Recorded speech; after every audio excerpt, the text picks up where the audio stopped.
So how should you be dealing with anxiety? Well, very simply, what you should be doing is addressing the subconscious anxious mechanism that causes your anxiety in order to completely eliminate the reaction in your subconscious mind so that you can become completely anxiety-free. Now, how do you do this? Well, first of all, let me explain how the anxiety is built in your subconscious mind, and that will give you an insight then into understanding how we can get rid of that behaviour. Anxiety, inappropriate anxiety, is caused when the amygdala, the small organ in the brain that is responsible for the anxious response, in other words, the anxiety control centre, becomes reset at a higher level of anxiety than is appropriate. And when you're born, you have a preset level of anxiety, but when anxiety disorders develop, that anxiety level is increased and becomes your new preset. Now, how does this happen? Well, this happens very simply by some catalyst, an anxious catalyst, maybe stress or a bereavement or whatever, causing your anxiety level to move higher.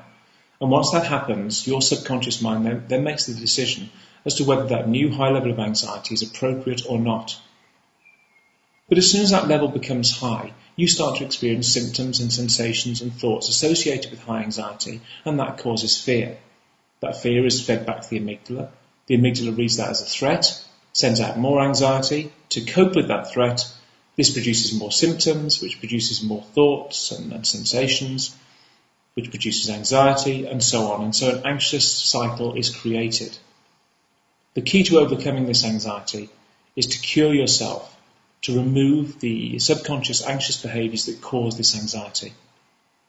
This is the natural approach. This is the only solution to anxiety disorders.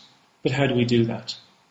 Well, what we have to do is convince the amygdala, the anxiety control centre, that you are entirely safe, that there is nothing in your environment that poses any kind of threat or risk to you. So when it sends out those what-if questions that are so searching and can be so invasive, things like, what if I pass out? What if I die? What if I pick up this knife? What if I harm this person? What if I do this to this person?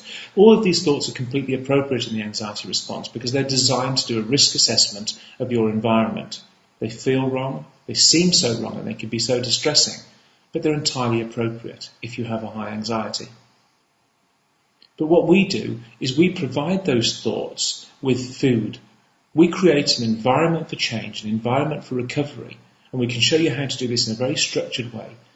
That when your sensory organs, your eyes, your ears, your nose and your mouth and your skin feed back to your amygdala the data it needs to make a decision about your anxiety levels, it receives data that makes it reset to a normal level of anxiety.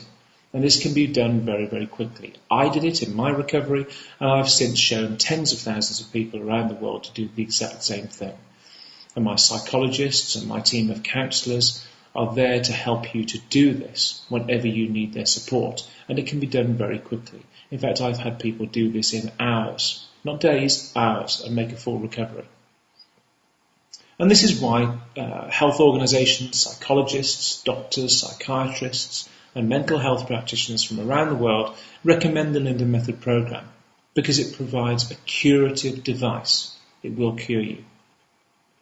I hope you give us the opportunity to show you how we can cure you of your anxiety disorder and how you can overcome your anxiety permanently. Thanks for your time.